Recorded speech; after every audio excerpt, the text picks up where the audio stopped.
No use, Sam. Pumping isn't going to help your situation. Oh, I have time to see one little movie. Pick the generation, and chimpanzees have either been ridiculed Get off me, Mr. President! or revered by those who have actually taken the time to get to know these remarkable animals. You better behave, it's lunchtime. Marla O'Donnell is the director at Chimps Inc. here in Bend, one of the handful of chimp sanctuaries in America. They're all so different, and they're wild animals. They're not animals that should be kept as pets or in any kind of captivity. They deserve to be in the wild. And that's largely why Chimps Inc. exists, to provide as humane and habitable a home for these guys as possible. They're cute, and people dress them up so they look like kids, but you know, the sad thing is they're taken away from their mother at a very early age and dressed up and made to behave like humans, and they're not humans, they're wild animals. And so when they behave like wild animals, then people say they're mean, or they're, you know. We're shocked all of a Yeah, sudden. we're shocked all of a sudden, and you know, they're born to be wild animals. We try to keep their diets very, very natural, whole foods. They get a lot of whole foods. We have different social structures that work out really well for them, and we can maneuver them through the different enclosures with foraging that they can do. In each of the enclosures, we have a mock termite mound that they can try to use out there to try to replicate some of their natural behaviors. With 8 independent instincts roaming around Chimps Inc., you're bound to encounter some, shall we say, dust-ups. I mean, it's just like with teenage kids, there's always squabbles. There's nothing major that goes on, and we try not to get involved unless it gets nasty, and then we do, just because they're not in a situation where they could run another chimp off like they would in the wild. We protect them as best we can and try to let them settle their differences amongst their social groups. What have they taught you over the 8 years? Mm-hmm. Well, they taught me they're smarter than I am at times. Yeah, some of the things that they do, they use common sense. They reason.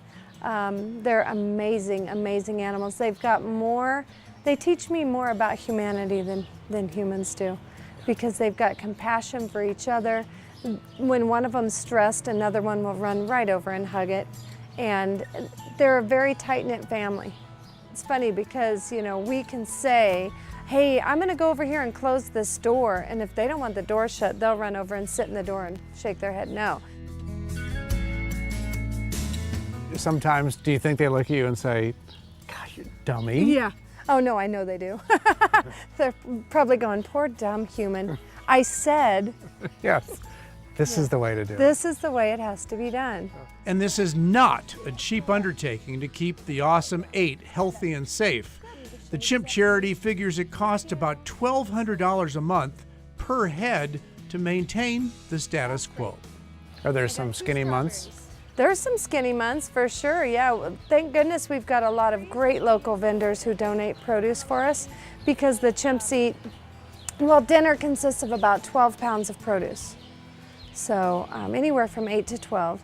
And like lunch today was a couple vegetables and some fruit. They get 3 meals a day, they get snacks, and they get 2 sessions of what we call monkey chow that has proteins and stuff in it for them. What do you think? Okay, we're gonna go see Herbie now, okay? As a sign of respect, Marla first checks in with Topo, the alpha male of the group, to make sure it's okay if we visit his other family members. Luckily, Topo gave us the go. Supplying him with lunch probably helped a little. Most chimps live to be 55 to 60 in captivity, and here at Chimps Inc., they do so in relative peace. While many of the chimps here have learned a lot from Marla and her crew, she admits the door swings both ways. Sit, thank you. Can you open? Open big, good girl. Come here, sit down, sit down. Did you brush your teeth today? Let me see, open, open big. Oh, you did brush, that looks nice. Our goal is to not have a need for sanctuaries in 50 years.